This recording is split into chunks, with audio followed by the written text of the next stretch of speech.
এত ভালোবাসো কেন মালিক আমায়, এত ভালোবাসো কেন মালিক আমায়। পথে পথে জীবন সময় আমায় তুমি করো কবুল, হিদায়ার পথে পথে জীবন সমল, চলতে আমায় তুমি করো কবুল। কোরআন গেয়ে যায় তোমাকে যেন পায়, কোরআন গেয়ে যায় তোমাকে যেন পায়, পথ চলি তোমারই আশায়। এত ভালোবাসা এত ভালোবাসো কেন মালিক আমায়, এত ভালোবাসো কেন দয়াল আমায়। আমারই কণ্ঠে তুমি কোরআনের বাণী দিয়েছ, বুকের দিরাজে তুমি ইমানের ঝড় তুলেছ। এত ভালোবাসো কেন মালিক আমায়, কি করে শুকুর তার করি আদায়। এত ভালোবাসো কেন মালিক আমায়, এত ভালোবাসো কেন মালিক আমায়। লিল্লাহি তাকবীর। এই গরুর মাংস দিয়ে পেট ভরে ভাত খেয়ে এই হিম্মত দেখালেন বাবা। কতটি যে গরু মরেছে আল্লাহ জানে আর গরু জানে, জি না? ভালোবাসা একটা আমি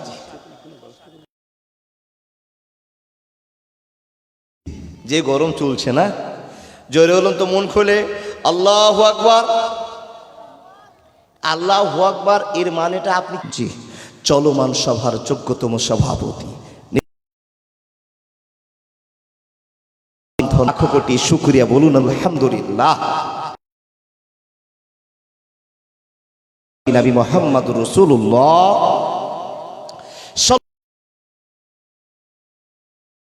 সালাম শান্তির ধারা বর্ষিত হোক। আল্লাহ। প্রিয় শ্রোতা মণ্ডলী, বাবা আপনাদের এই এলাকাতে কি এ কটাই লোক, এ পাড়াগুলোতে এইটুকুই লোক না আরো আছে? প্রচুর আছে না? না সব মরে গেছে করোনাতে গো? জিন্দা আছে না মরে গেছে মেলাতে দেখতে হবে না? খুব ভালো কথা। জীবিত থাকলে তো মেলাতে ঘুরবেই। আমার মাওলানা এক্ষুনি বললেন জীবনটাকে ডুপ্লিকেটি জীবন থেকে বাঁচার তৌফিক দাও না আল্লাহ।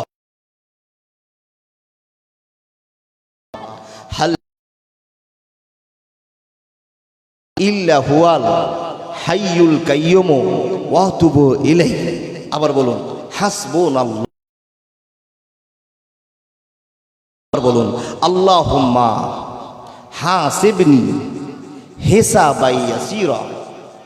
আল্লাহর বান্দা কয়েকটা প্রশংসা করলাম। ভাই সকল যারা আনাচে কানাচে ঘুরছেন, মূল্যবান একটা কথা, যদিও আমার কাছে পুরনো, আপনারা শুনেছেন, কিন্তু অন্তরের রিপ্লাই নিয়ে আসার জন্য আবার ফিরিয়ে সে ওয়াজগুলো করছি, অন্তরে যেটা প্রভাব পড়ে এই জন্য।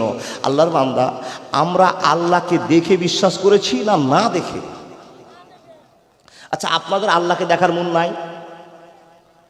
দেখবেন তো, দেখবেন। আল্লাহকে দেখতে চাইলে দেখতে পাবেন না। কেন? যতক্ষণ ইসরাফিলের বাঁশি না বাজবে ততক্ষণ পর্যন্ত আমাদের রব, পৃথিবীর রব আল্লাহকে দেখা সম্ভব হবে না। আচ্ছা সঠিক করে উত্তর দিয়ে বলুন, আল্লাহকে না দেখে যে আমরা এত নামাজ রোজা হজ জাকাত আমরা এত ইবাদত করছি, তো কি বিনিময়ে আমরা করছি? কিসের বিনিময়ে? আমরা কি দেখে আল্লাহকে আমরা মেনে নিয়েছি আল্লাহ একজন আছে? কি দেখে বুঝতে পেরেছি বাবা? বিশ্বাস। কি দেখে? আকাশ জমিন পাকার নদী নদ সব দেখে আমাদের অন্তরে বিশ্বাস হয়ে গেছে এগুলো মানুষের দ্বারা সম্ভব নয়। যার দ্বারা সম্ভব তিনি, যদি বলুন না তিনি আল্লাহ বলুন, আল্লাহ বলুন, তিনি আবার 100 গুনাহ মাফ। সুবহানাল্লাহ বলুন, 50 মাফ। আলহামদুলিল্লাহ বলুন, গুনাহ মাফ। তাহলে গুনাহ আর থাকলো? কিছু আছে। কোনগুলো? মা আপনাকে বলেছিল, বেটা আব্দুর রহিম আজকে তো জালসা 100 টাকা দাও বাপ। আপনার ছেলেকে, আপনার মেয়েকে, আপনার স্ত্রীকে 100 কেন 500 দিয়ে আসলেন। আপনার বয়স্ক মা বাবা বলেছিল আমাকে 100 টাকা দাও, দেননি, ওটা কাবিরা গুনাহ। জি, তাহলে ওইগুলো গুনাহ কিন্তু সুবহান আল্লাহ, আলহামদুলিল্লাহ, লা ইলাহা ইল্লাল্লাহতে শেষ হবে না। ওর জন্য কাঁদতে হবে আর বলতে হবে কি, ইল্লা মান তাবা ওয়া আমানা ওয়া আমিলা আমালান সলিহান। ও আল্লাহর বান্দারা, এর জন্য কাঁদতে হবে, অনুশোচনা করতে হবে। তুবু ইলাল্লাহি তাওবাতান নাসুহা, ইখলাসের সাথে আল্লাহর কাছে কসম করতে হবে যেই গুনাহটা আল্লাহ করেছি জীবনে আর করব। গুনাহ ছাড়া ছোট গুনাহগুলো একবারই মাফ হয়ে গেল আল্লাহ। এরকম করে দিন শেষে আমাদেরকে যেন সুবহান আল্লাহ, আলহামদুলিল্লাহ, আল্লাহু আকবার, লা ইলাহা ইল্লাল্লাহ, সুবহানাল্লাহি ওয়া বিহামদিহি, সুবহানাল্লাহিল আযীম, এই তাসবিহগুলো করে আমাদের ছোট গুনাহগুলো যে মিটার ব্যবস্থা আল্লাহ করে দেন, আল্লাহুম্মা আমিন। থেকে গেল বড় গুনাহ। ও বাবা, বড় গুনাহ আমরা জানি কতগুলো গো। দেখেন, জিনা করা কাবিরা গুনাহ, মাকে কষ্ট দেওয়া কাবিরা গুনাহ, সুদ খাওয়া কাবিরা গুনাহ, মদ খাওয়া কাবিরা গুনাহ, পরনিন্দা করা কাবিরা গুনাহ, নামাজ ছাড়া কাবিরা গুনাহ, মানুষকে কষ্ট দেওয়া কাবিরা গুনাহ, আল্লাহর বান্দা সুদের কারবার করা কাবিরা গুনাহ, কাউকে সুদ দেওয়া কাবিরা গুনাহ, তাস খেলা কাবিরা গুনাহ, লুডু খেলা কাবিরা গুনাহ, মোবাইলে গেম খেলা কাবিরা গুনাহ। তাহলে এই করে করে করে করে করে করে 120খানা অপরাধ আছে। যে অপরাধগুলো, যে পাপগুলো যদি মানুষের জীবনে ঘটে যায়, তো সেই লোকটা আল্লাহর কাছে কাঁদা না কাঁদলে আল্লাহ তাকে ক্ষমা করবেন না। আল্লাহর কাছে ক্ষমা না চাইলে ক্ষমা করবেন না। তো এই পাপগুলো তো আপনাকে একটু চিনালাম। আরও তো অনেক পাপ আছে যেগুলো কাবিরা গুনাহ। ওই কাবিরা গুনাহগুলো 120খানা আছে। ওই 120খানার পাপ 120 রকমের আলোচনা হতে পারে। দেখেন দেখেন, আমাদেরকে তাকান। সে 120খানা কাবিরা গুনাহ আমরা মানুষেরা করি। কারা? যারা আমরা আল্লাহকে কথা দিয়েছি, আল্লাহ তোমাকে বিশ্বাস করেছি, তোমার প্রিয় বন্ধু বিশ্বনবী নবী মুহাম্মদুর রাসূলুল্লাহ সাল্লাল্লাহু আলাইহি ওয়াসাল্লামকে যারা আমরা মেনেছি, ওই সমস্ত মানুষেরা কিন্তু আমরা সেই অপরাধগুলোই করছি। কোন অপরাধগুলো? যে অপরাধের জন্য আমাদেরকে চোখের পানি ফেলতে হবে। এটা হলো শেষ কথা। তো অপরাধগুলো যদি একটা একটা করে আলোচনা করতে যাই, তাহলে 120খানাতে 120 দিন লাগবে। একটা অপরাধকে নিয়ে আলোচনা করা করে সারাদিন সারা রাত শেষ হয়ে যাবে, অপরাধের আলোচনা শেষ করা যাবে না। তো 120 দিন না করে আমি ছোট করে আপনাদেরকে একটি মাত্র গুনাহ নিয়ে আলোচনা করব, যেই গুনাহটা আমাদের ওয়াজ আনতে হয়ে যাচ্ছে। ও মাওলানা, জেনা করলে কি হয় গো? বলে জেনা করলে তো মেয়ে যদি জেনা করে নেয়, তাহলে তাকে মাটির নিচে বুক পর্যন্ত পুঁতে দিয়ে পাথর মেরে মেরে মেরে মেরে শেষ করে দিতে হবে। ও আল্লাহর বান্দা, এটা হলো জেনার অপরাধ। মাওলানা, তাহলে অবিবাহিত ছেলেরা এদেরকে 100 কোড়া দিতে হবে। আচ্ছা, মদখোরের কি শাস্তি আছে গো মাওলানা? মদখোরের একটাই শাস্তি, তাকে 80 কোড়া হযরত উমর মেরেছেন। বাকি মতান্তরে আলোচনা চলে গেল। ও মাওলানা, লুডু খেলা, ছক্কা খেলা, ক্যারাম খেলা, যারা এগুলো খেলছে তাদের কত বড় অপরাধ। তো তাদেরও আপনার অপরাধ আছে। কেউ যদি তাসে বাড়ি মারে, তাস খেলে, তো নবী মুহাম্মদুর রাসূলুল্লাহ পড়ুন সাল্লাল্লাহু আলাইহি সাল্লাম বলছেন। এখন আপনাকে একটা সাজার কথা বলবো। আমাদের ওয়াজান্তে কিছু গুনাহ হয়ে যাচ্ছে, সে গুনাহটার নাম হলো অহংকার। এলাকাতে কোথাও বলেছি, তারপর আপনাকে আবার বলতে বাধ্য হলাম। কমিটির ও আল্লাহর বান্দা, এখানে যতটি মানুষ বসে আছেন, আমি কি গুনাহর আলোচনা করতে চাইলাম? অহংকার। আপনি বলবেন মাওলানা, অহংকার গুনাহটা, অহংকারের মতো পাপ যদি আমাদের হয়ে যায়, তো আমাদের কি শাস্তি হবে? তো আল্লাহ পাক সাল্লাল্লাহু আলাইহি সাল্লাম বলছেন, তার দুনিয়া আখিরাত দুটোই ধ্বংস হয়ে যাবে। জোরে বলুন নাউজুবিল্লাহ। মাওলানা, যাহা আলোচনা শুনলাম, এতে তো বুঝতে পারছি অহংকারের মতো গুনাহটা আরো কঠিন হয়ে গেল। দুনিয়াও গেল, আখিরাতও গেল। তাহলে বাঁচার উপায় কি? মৌলানা কি করে বুঝবো যে এই অহংকারটা আমাদের হয়েছে? আপনাকে বোঝাতে আরম্ভ করলাম। 5 প্রকার মানুষের অহংকার এমনিতে এমনিতে চলে আসে, অহংকার কাউকে বলে আসে না। একটা বুঝায়, দেখেন দেখেন ইউটিউবার ভাইরা তাড়াতাড়ি সারো কাজ। 1 নম্বর, যাদের টাকা বেশি তাদের অহংকারও, একটু কথা বলেন, তাদের অহংকারও বেশি। দেখেন, যাদের বংশে লাঠি বেশি তাদের অহংকারও বেশি। যার বেশি জ্ঞান তারও অহংকার বেশি। যার প্রতিপত্তি টাকা পয়সা ধন সম্পদের জড়িত নিয়ে একটা আত্ম অহংকার প্রকাশ করে, একটা অহংকার থাকে। আল্লাহর বান্দা দেখেন, যাকে আল্লাহর রূপ বেশি দিয়েছে সে রূপেরও অহংকার করে। বিভিন্ন পর্যায়ে অহংকার হয়ে যায়, কিন্তু আমরা বুঝতেই পারি না যে অহংকার হয়ে গেল। মাওলানা, অহংকার হয়ে গেলে কি সাজা? আল্লাহ কোরআনে বলছেন, বিসমিল্লাহির রহমানির রহিম, ওয়াবুদুল্লাহ ওয়া লা তুশরিকু বিহি শাইআন ওয়া বিল ওয়ালিদাইনি ইহসানা ওয়া বিযিল কুরবা ওয়াল ইয়াতামা ওয়াল মাসাকিনি ওয়া যারিল কুরবা ওয়া যারিল জুনুবি ওয়া সাহিবিল জামবি ওয়া ইবনাস সাবিল ওয়া মা মালাকাত আইমানুকুম ইন্নাল্লাহা লা ইউহিব্বু মান কানা মুখতালান ফাখুরা। প্রথমের আয়াতের অংশ কিনে যদি আলোচনা করতে যাওয়া যায়, 7 রকম ওয়াজ আপনাদের সামনে করা হবে। আমি বাকি আয়াতটি ছেড়ে দিয়ে আমি শেষের আয়াতটা ইন্নাল্লাহা লা ইউহিব্বু মান কানা মুখতালান ফাখুরা। বন্ধুরে আমার, প্রশ্ন করবেন মাওলানা অহংকারের সাজা কি হতে পারে, কেমন হতে পারে? আপনাকে আলোচনা করা হবে। আল্লাহ তাবারক ওয়া তাআলা বলছেন, বান্দারে খবরদার অহংকার করিও না। অহংকার করবার মতো তো অহংকার তোমাদের জন্য শোভনীয় নয়। অহংকার আমি করতে পারবো, অহংকার তোমরা করতে পারবে না। আপনি প্রশ্ন করবেন, হে রব, আমরা কেন অহংকার করতে পারবো না? তুমি যে আমাদেরকে এত সুন্দর মানুষ বানিয়েছ, এত টাকা পয়সা ধন সম্পদ দিয়েছ, তো আল্লাহ তাবারক ওয়া তাআলা আপনাকে ব্যাক উত্তর দিয়ে বলছেন, বান্দারে এজন্য তোমার অহংকার করি।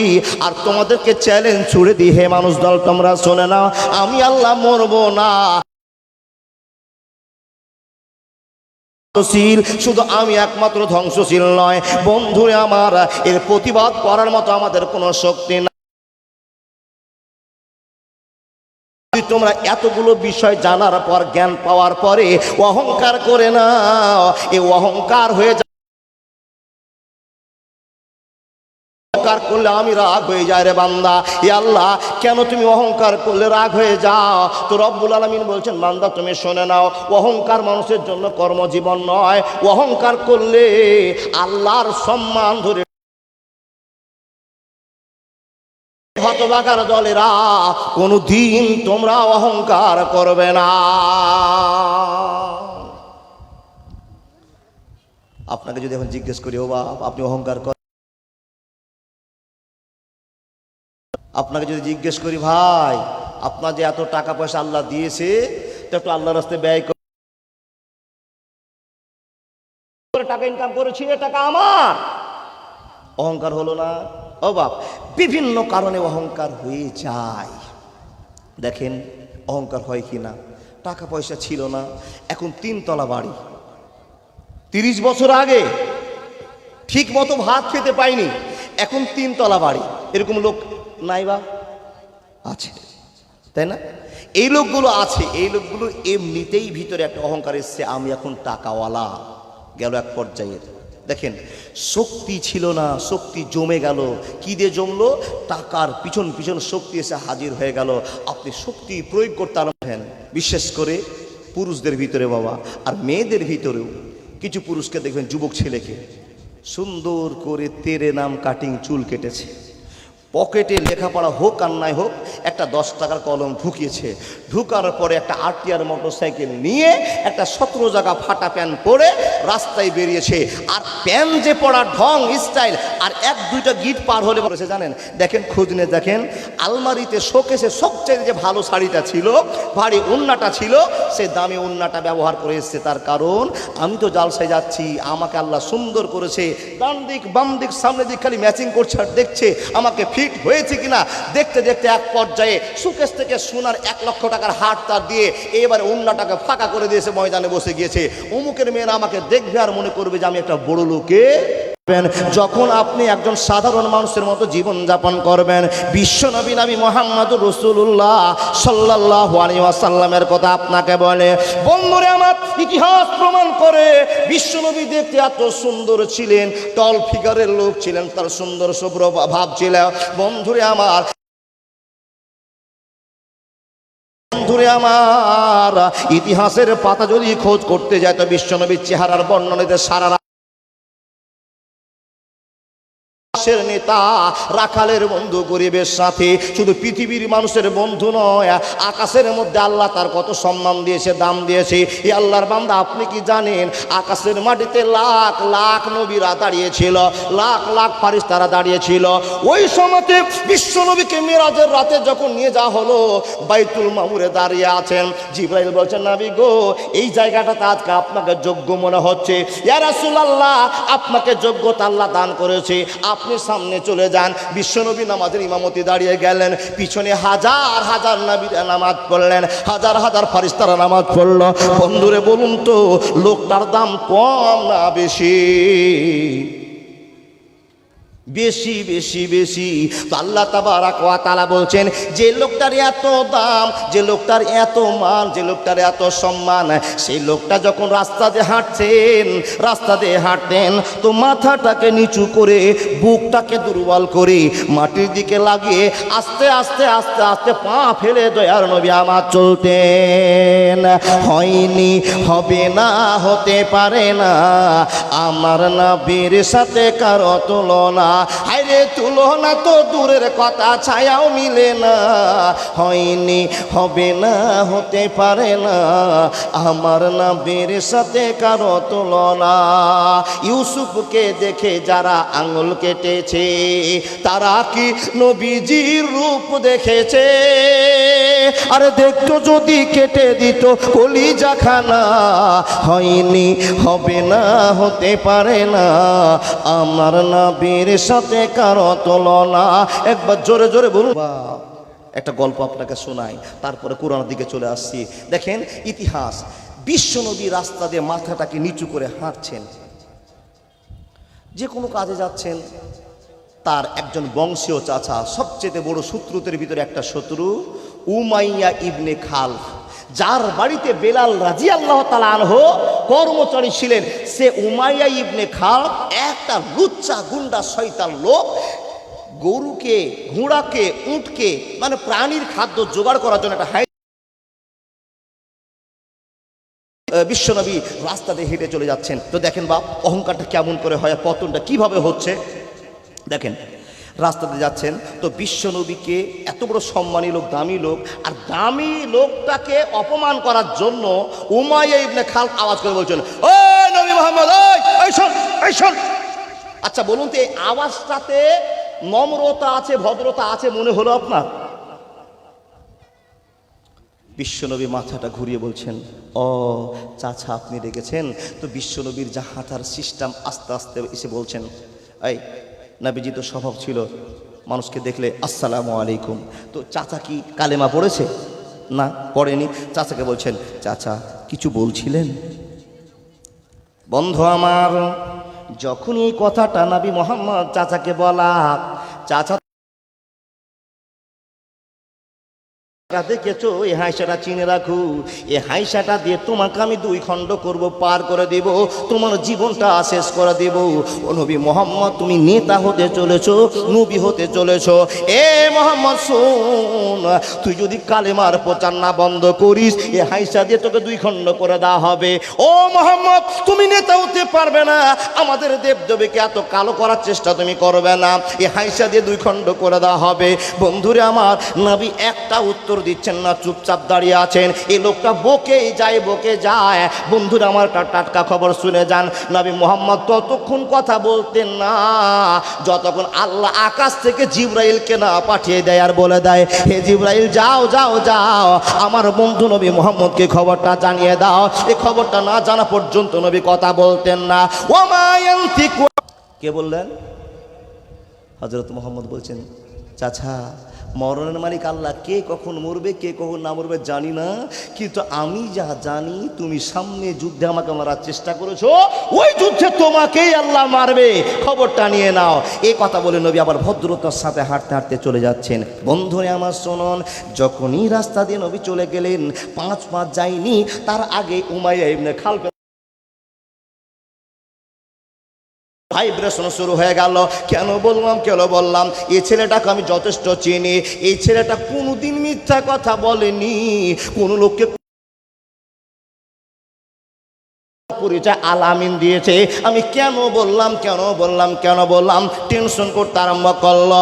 বন্ধুরা আমার, এত টেনশন হলো, টেনশনের কারণে শুকাতে আরম্ভ করলো। স্ত্রী জিজ্ঞেস করে বলে, ও গো স্বামী, এত হিষ্টপিষ্ট যুবক আপনি ছিলেন, কিন্তু আপনার শরীরটা কেন তো দুর্বল হয়েছে, কি হয়েছে বলেন? বন্ধুরা আমার, অবশেষে স্ত্রীকে যখন খুলে কপালে বলতে আরম্ভ করলো, রে স্ত্রী শুনে নাও, মুহাম্মদ রাস্তা দিয়ে হেঁটে যাচ্ছিল, আমি এ কথাটা বললাম, আমাকে শেষ ফাইনাল রেজাল্টটা দিয়ে গেল, ওই যুদ্ধে নাকি আমি মরব। যখন এই কথা বলা, তখন তার স্ত্রী কপাল চাপড়িয়ে বলছেন, তোমার ভাগ্য শেষ হয়ে গিয়েছে, আমি বিধবা হয়ে গেলাম।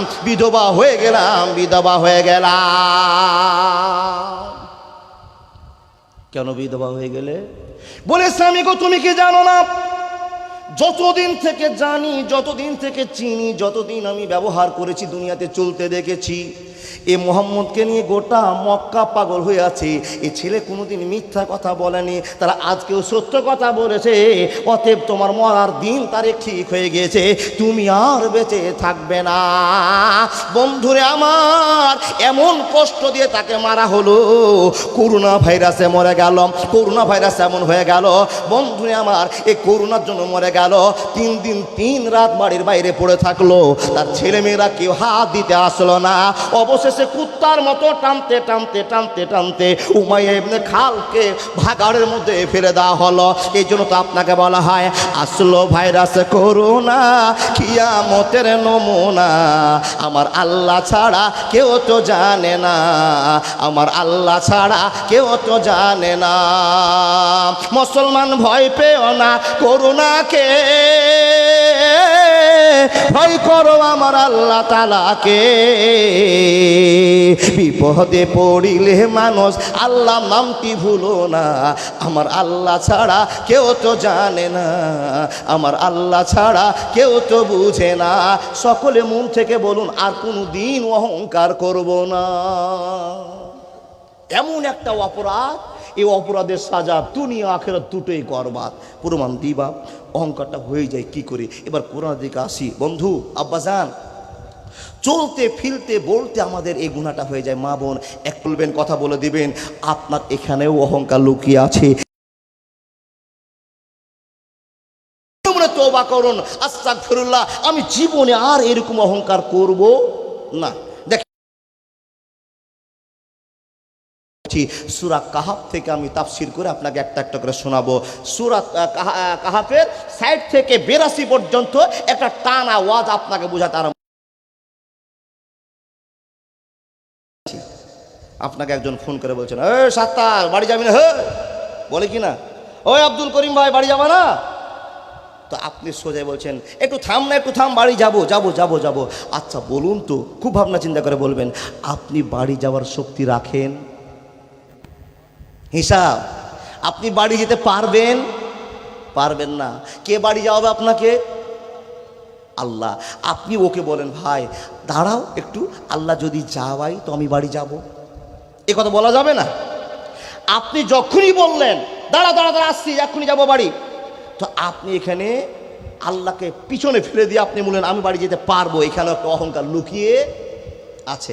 মৌলানা এত আবার চেক করে চলা যায়? বলে হ্যাঁ, আপনি যেদিন কথা দিয়েছেন আশহাদু আল্লা ইলাহা ইল্লাল্লাহু ওয়া আশহাদু আন্না মুহাম্মাদান আবদুহু, সেই দিন থেকে আপনাকে মনে নিতে হবে আমি যেই জায়গাটায় পা ফেলছি এই জায়গাটাতে কাঁচ খোঁচ আছে না ফেন্সি জায়গা দেখে আপনাকে পা ফেলতে হবে।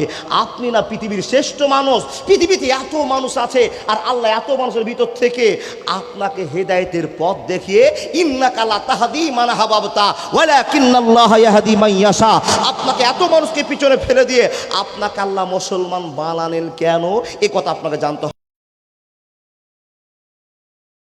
সংখ্যালঘু আমরা কিছু মুসলমান, আপনার কপাল ভালো যে আল্লাহ আপনাকে মুসলমান বানিয়েছে। আচ্ছা বলুন, আমি যে কথাগুলো বলছি বুঝতে পারছেন তো? আচ্ছা মুসলমান হয়ে আপনি খুশি না বেজার গো বাপ? খুশি। কেন খুশি? যে মুসলমানের হিসাব হবে, আর মুসলমানের হিসাব হলে চেক করে আপনি জান্নাত জাহান্নাম ভাগে যাবেন। কিন্তু মুসলমান বাদে পৃথিবীতে আর যে ধর্মের মানুষ আছে আর যত মানুষ আছে লাহুম ফিহা খালিদুন, এরা জাহান্নামের জন্য চিরস্থায়ী বরাদ্দ থাকবে, ছুটি পাবে না। আর আপনি আজকে যদি জাহান্নামে যান, সাজাটা পূর্ণ হওয়ার পর আপনাকে আবার আল্লাহ দয়া করে জান্নাতে নিয়ে আসবে। আপনার কপাল ভালো না খারাপ এবার আপনি হিসাব করেন। ওটা ঝোঁকে হচ্ছে মৌলানা চিনি না কিন্তু জানি, মুসা নবীর গল্প অনেক শুনেছি না। অবাব কোন মুসা গো? বানি ইসরাইলের মুসা। কোন মুসা গো? যেই মুসায় একটা ছড়ে একজনকে মেরে শেষ করে দিয়েছে ওই মুসা। কোন মুসা গো? ফেরাউনের সাথে প্রতিবাদ না জানি, চিনি না জানি, মানে ওর ইতিহাস জানি, দেখিনি চোখে, আল্লাহর বান্দা চালু করে দিলাম। এইরকমই জনসমক্ষে হযরত মুসা ভাষণ দিচ্ছেন। দেখেন অহংকার কি করে চলে আসে। কিন্তু নবীকে আল্লাহ সম্মান দেন, আমাদেরকে সম্মান দিয়েছেন, নবীর সম্মানের খাতিরকে টিকিয়ে রেখে আমি অবসর করলাম। ভাই বস বস বস বস। দেখেন হযরত মুসা ওকে সে নবী মুসাকে জিজ্ঞেস করে বলছেন, ও আল্লাহ নবী মুসা, তো বলে আপনার যত বক্তব্য দেওয়ার স্টাইল, আপনার যা কথা বলার ধরন, আপনার যে হাদিস কোরআনের দক্ষতা, আপনাকে দেখে খুব আমার আগ্রহ জাগছে। তো আচ্ছা বলুন তো, আপনার চাইতে কি বড় বক্তা এলাকাতে আর কেউ আছে? কে বলছেন এ কথাটা? বুঝবেন আগে, কোরআনের ভাষা বলছি আপনাকে। কে বলছেন? দিহাতি লোক, একটা সাধারণ লোক, গ্রাম্য লোক এসে বলছেন যে আপনি বলুন তো আপনার চাইতে বড় মানুষ কি আর কেউ আছে? এই কথা যখনই বলা, হযরত মুসা ডানে বামে সামনে তাকিয়ে না চিন্তা ভাবনা করে মনটাকে ফাঁকা জায়গাতে রেখে বলছেন, কই গো ভাই, আমি তো দেখছি না যে আমার চাইতে বেশি হাদিস কোরআন বলতে কেউ পারে, এরকম তো লোক তো আমি দেখতে পাচ্ছি না। যখনই এই কথাটা বলা তখন আল্লাহ বলছেন, এই মুসা, এই, তার মানে কি? কথাটা বন্ধ কর, বন্ধ কর। আটটা কথা বলি। নৌকার মাথাতে একটা পাখি বসে আছে, আর মহা সমুদ্রে এক ফোঁটা পাখিটা পানিটাকে চুষে নিলেন, তুলে নিলেন, একটা ফোঁটা কমলো। আচ্ছা এবার দৈর্ঘ্য প্রস্থ যদি মাপতে যায় তো সমুদ্রের কি পানি কমেছে বোঝা যাবে? সমুদ্রের কিছু হলো না। হাদিস কোরআন এমনই একটা জায়গা, এমন একটা বন্ধন, এমন একটা ইতিহাস, এমন একটা প্ল্যাটফর্ম যেখান থেকে জ্ঞান হাসিল করেছি আমরা। যত পৃথিবীর মৌলবি আছে ওই সমুদ্র থেকে ঠোঁটে পানিরাও পাখির যতটা মূল্য, আমরা যত আলেম ওলামা আছি, হানফি, বেরেলি, সাইফি, মালিকি, হানবিলি, কাদিয়ানি, যত লেভেলের মানুষ আছি, সবার এই কোরআনের কাছ থেকে ওই কিঞ্চিত পরিমাণের এলেম হাসিল করা। তারপরও আমি আমাদের আলেমদেরকে বলতে চাই, উপর সারের আলেমদেরকে, যারা আঙ্গুল ঝুঁকিয়ে ঝুঁকিয়ে বলতে পারে এটা হবে না, এটা করা যাবে না, আমি যেটা বলেছি ওটাই রাইট, আপনাকে টিক চিহ্ন মেরে দিতে হবে, এইরকম বুক ফুলিয়ে আওয়াজ করে ওই লোককে বলছে, ও আল্লাহর বান্দা, আপনি কি করে বাঁচিয়ে সমাজের একটা মানুষ হওয়া যায়, আল্লাহর কাছে ভালো একটা জায়গা পাওয়া যায়, সেদিকে তরুণ ফতুয়া দিয়ে মানুষের মাথাকে বিভ্রান্তের মধ্যে ফেলে দিয়েন না। কথা চলে গেল। আল্লাহর বান্দা হযরত মুসাকে প্রশ্ন করছেন, আপনার চাইতে বড় মুলবি আছে? নবীজি কি বললেন? না, দেখতে পাই না। বন্ধু আমার শোনন, যখনই এই কথা বলা, আল্লাহ তাবারাক ওয়া তাআলা বলছেন, মুসা রে, আজকে তো তোর গরমটা দেখলাম বেশি, আত্মপ্রকাশ তোর হয়ে গিয়েছে। এ নবী মুসা, আমি যেটা চাইছিলাম সেটার উল্টা তুমি করে দিয়েছো। মুসা রে, তোমার ধারক আমি, তোমার বাহক আমি, তোমার রব আমি, আর তুমি আমাকে না নিয়ে বলছো তোমার চাইতে বড় মূলবি আর দুনিয়াতে কেউ নাই। মুসা রে, তোমার রব তোমাকে এখন চ্যালেঞ্জ দিয়ে বলতে পারে, তোমার চাইতে বেশি বড় মূলবি আমি আল্লাহ তৈরি রেখেছি, তুমি সেটা জানো না। মুসা নবী আল্লাহর সঙ্গে কথা বলতেন, তাই ওনার নাম কালিমুল্লাহ, তাই না? মুসা নবী ভেজাল শুরু করল আল্লাহ। এবার বুঝার জন্য অনেক কথা বলতে হচ্ছে। মুসা নবী বলছে, আল্লাহ, তাহলে তুমি যে এই কথাটা আমার ভুল ধরলে করছি, বড় ভুল করে দিস আল্লাহ। যেরকম মানুষ বলে দেয়, এ ভাই বাড়ি যাবি, তো সঙ্গে বলে দেয় বাড়ি যাবো, আল্লাহকে ছেড়ে কথা বলে দেয়, আমিও ছেড়ে বলে দিয়েছি, আল্লাহ তুমি আমাকে ক্ষমা করে দাও। কে করতে হবে, তুমি একটা ভাজা মাছের কেটলিতে ভাজা মাছ নিয়ে নাও, আর সুন্দর করে কেটলিটা নিয়ে একজন সতীকে নিয়ে তুমি এই দিকে রওনা হয়ে যাও। এমন একটা জায়গাতে তোমার মাছ হারিয়ে যাবে, ওই মাছ যেখানে হারিয়ে যাবে মনে করে নিতে হবে সেইখানে তোমার চাইতে জ্ঞানী লোকের সন্ধান পাওয়া যাবে।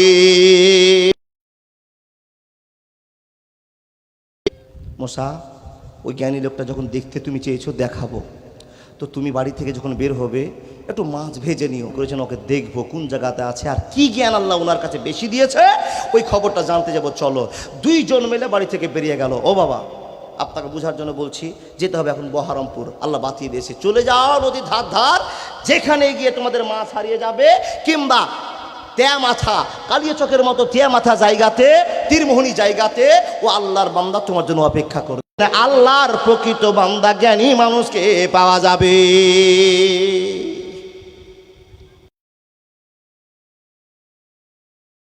একদিন এক রাত চলার পরে দুইজন বন্ধু বসে পাথরটা পানিতে নেমে গেছে। ইউসা ইবনে নুন টিফিন থেকে মাছ চলে গেল, দেখলো এই কথাটা যে হযরত মুসাকে বলবেন টোটালেই বলতে ভুলে গেছে। দেখেন, আল্লাহ কিন্তু খেলার মালিক আল্লাহ। আপনি বলেন, মাওলানা এটা কোনোদিন হতে পারে ভাজা মাছ জিন্দা হতে পারে? ভাষা কোরআনের। বন্ধুরে আমার, চলে যাই চলে যাই চলে যাই, মাছ যে হারিয়ে গেছে কথা মুসা নবীকে কোনো মতে বলতে পারেননি, ভুলে গিয়েছেন। চলে যায় চলে যায়, আর ওই একদিন এক রাত হাঁটলো। আপনাকে বোঝার জন্য বলতে পারি বন্ধুরে, উমরপুর স্টেশনে গিয়ে আবার দাঁড়িয়েছে। দুই বন্ধু বলছে, ভাইরা আমার, এই দুই বন্ধু বলছেন, বন্ধুরে এ মুসা নবী, এখানে আর হাঁটা যাবে না, একটু আরাম বিশ্রাম করতে হবে, এবার পেটে খিদা লেগেছে, খাওয়ার ব্যবস্থা করতে হবে। হযরত মুসা বলছেন, ইউসা রে, এইখানে খাবারটা বের করো, না দেখে ছাড়বো না।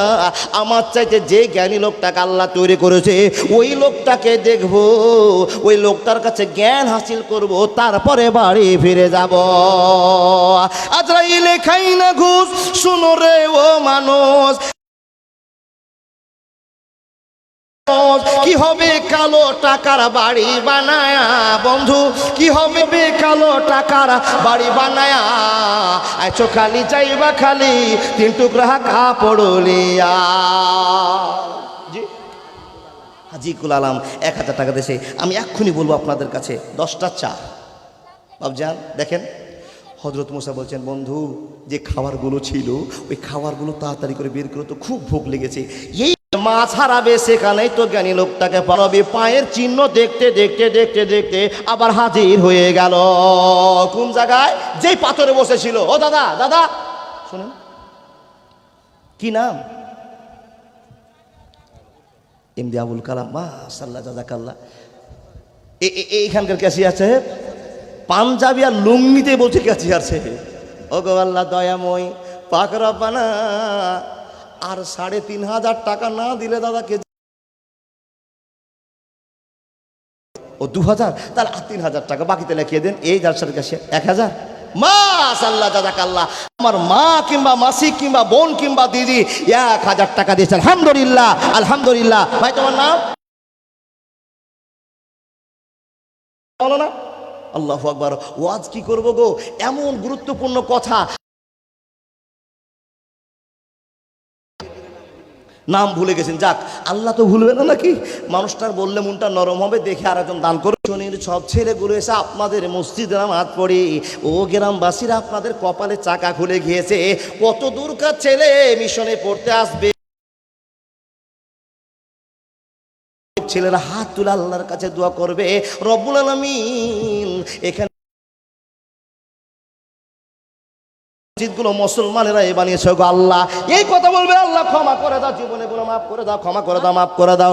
বন্ধুরে আমার এই কথা যখন বলে দিবে, বন্ধুরে বলুন তো আপনার জীবনের অবস্থা কি হবে, কত আপনার ভালোবাসা আসবে। তাই তাদের দোয়া নেওয়ার জন্য আল্লাহর বান্দা কেউ কি আছেন 10,000 টাকা দেওয়ার মতো শক্তি রাখে? হ্যাঁ, 100 টাকা দিলে আর 3টা সিমেন্ট দিলে আরেকটা মাশাআল্লাহ, চাচা তো চলে গেল। যাক, একটা 100 টাকা নোট দিয়েছে, 3 বস্তা সিমেন্ট দিয়েছে। নাম কি ওনার? আব্দুল মান্নান সাহেব। আল্লাহর বান্দা, ও সব তাকে করে শোনাবো ইনশাআল্লাহ। কিন্তু টাকার যে এত জোয়ার চলে আসবে এটা আমার জানা ছিল না। আর মানুষ আল্লাহকে ভালোবাসা দেখার জন্য উদ্বুদ্ধ হয়েছে। টাকা ডাইরেক্ট টাকার দিকে নেমে গেলাম যে আমাদের মাদ্রাসা তৈরি করতে, মসজিদ তৈরি করতে হবে, 4 তলা বানাতে হবে। ফজলুর রহমান সাহেব 1000 টাকা দিয়েছে। দেখেন, এই মসজিদটা 4 তলা করতে হবে, এই জন্য এখানে অনেক স্টুডেন্ট এসে যখন নামাজ পড়তে হাজির হয়ে যাবে। আচ্ছা, গ্রামের লোক বলতে পারো না বের হও মসজিদ থেকে, কেউ বলতে পারবেন? বলা যাবে না।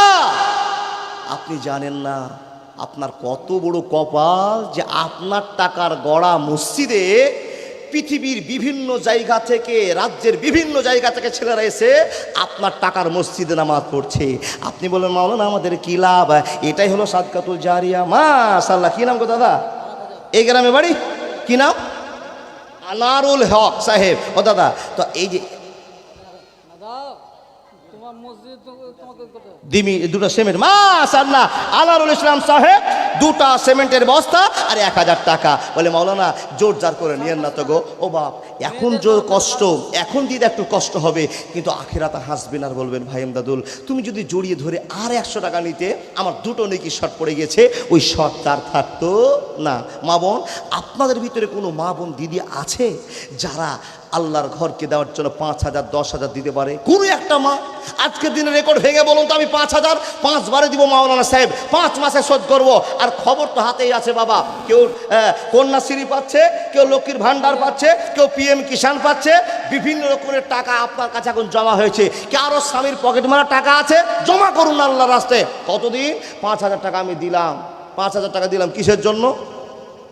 5 বারে দিব, আল্লাহর ঘর মসজিদটা হোক সাদকাতুল জারিয়া হিসাবে।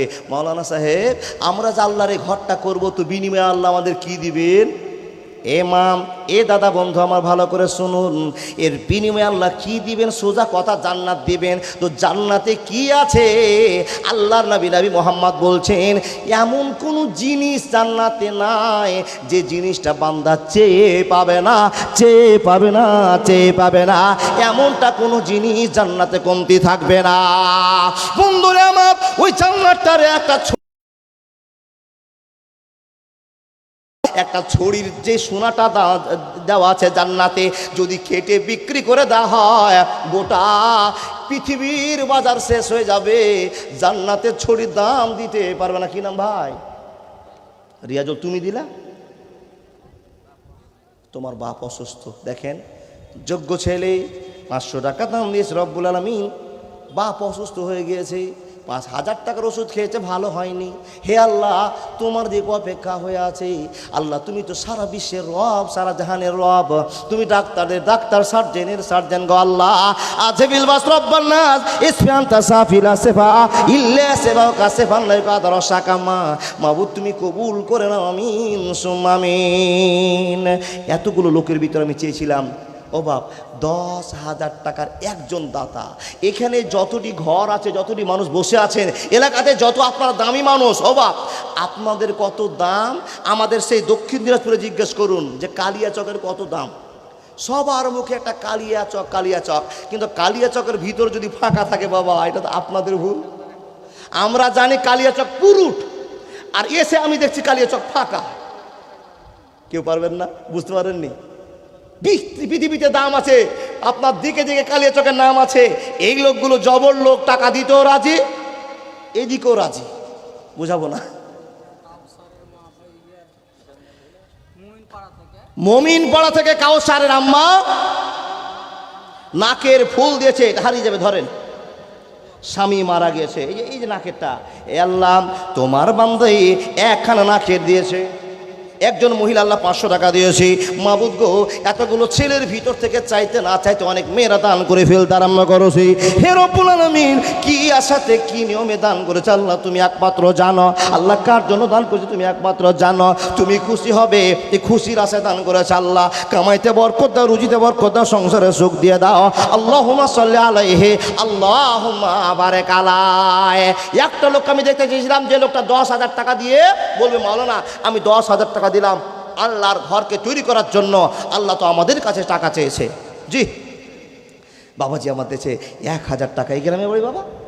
জি জি জি, 2,000 সেই জায়গাতে দিয়ে দিবেন। ও দাদা বন্ধুরা আমার, আপনার 100, 500, 2,000 করে দিয়ে দিবেন। আমি চাইছি আপনাদের কাছে একটা 10,000 টাকার পার্টি কাউকে পাওয়া যাবে না, যেই লোকটা এতগুলো লোকের ভিতরে সবল পরিচয় দিবে আমাকে আল্লাহ লাখ লাখ টাকা দিয়েছে মাওলানা, সব ছেলে মেয়ে পোতা পুতি নাতিরা আমার ভাগ করে নিয়ে চলে যাবে, আজকে বললে কালকে সব ভাগ হয়ে যাবে। আমি দিলাম 10,000 টাকা। কে? মাস্টার তামিজুদ্দিন। সিরিয়ালটা ভেঙে আমাকে 5,000 টাকা দিবেন না? 2,000 টাকা দিয়েছেন না, 3,000 টাকা পরে দিয়েন। খুবই আশা, খুবই আশা আপনার কাছে। আল্লাহ আপনাকে দিয়ে ভরপুর করে দিয়েছে। যাকে তুমি সম্মান দিয়েছো আল্লাহ, সেই আমার 3 তলা বাড়ি নেই, আমার বড় ব্যবসা নেই, আমি 5,000 টাকা দিচ্ছি মাওলানা, আমি খেটে খুঁটে টোটো চালিয়ে শোধ করব। এরকম আছে না? লোক আছে, অনেক লোক আছে। হান্নান আলী সেই 500 টাকা দিয়েছে। কেউ একটা পারলেন না, এতগুলো লোকের ভিতরে 5,000 টাকা চেয়েছিলাম। দিবে? জি ইনশাআল্লাহ, এটা বিশ্বাস আছে। এই মাটিতে 5,000 টাকা দেওয়ার মতো 10,000 টাকার মতো লোক থাকবে না। আপনি বলুন মাওলানা সাহেব, আপনি 5,000 টাকা চাইলেন, যখনই দিতে যাবো তখন আপনি বলুন 10,000 টাকা দাও। ওই ভেজালে আমরা যাব না, দূর থেকে বসে থাকবো, ভেজালে জোড়াতে যাব না। আপনাকে কথা দিলাম 5,000 টাকা 1 টাকা নিব না বেশি আপনার কাছে। আসুন একটা লোক হুঙ্কার দিয়ে বলুন আমি আল্লাহকে খুশি করার জন্য 5,000 টাকা দিলাম। দাদা বন্ধু, যত কামাই করবেন সব চলে যাবে, সব চলে যাবে। আপনি আগে যাবেন, মাল পরে যাবে। তাই তো বাঁচাও, সম্মান তুমি বাঁচাও। হেল্লা এতগুলো লোকের ভিতরে লাখ লাখ টাকা শোকেসে জমা করা আছে, স্ত্রীকে মালকিন বানিয়ে রেখেছে। লক্ষ টাকার ভেতর থেকে 5,000 টাকা চেয়েছিলাম, নিশ্চয়ই কোন আল্লাহর বান্দা ছুটে আসে দিবেন। লিল্লাহি তাকবীর। মেয়েদের ভিতর থেকে মন্টু সরকারের স্ত্রী বললেন নাকি, ওনার স্ত্রী 2,000 টাকা দিয়েছে। রব্বুল আলামিন, বড় কথা কানে শুনলাম, স্বামী তার ইন্তিকাল করেছেন। রব্বুল আলামিন গো, মনে বড় বক্তব্য, মনে বড় আশা। হে রব্বুল আলামিন, ছেলে দুবাইতে থাকলে খবর পাওয়া যায়, ভাই কাতারে থাকলে খবর পাওয়া যায়, কিন্তু আমার সবচাইতে পৃথিবীর বুকের আপনজন কবরে ঘুমিয়ে আছে, কোনো খবর পাওয়া যায় না। আয় একলা জীবন, একলা মরণ, একলা চলতে কিসের ভয়।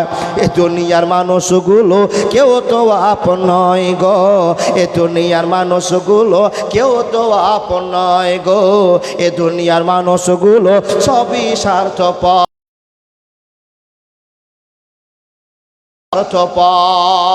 কি নাম দাদা?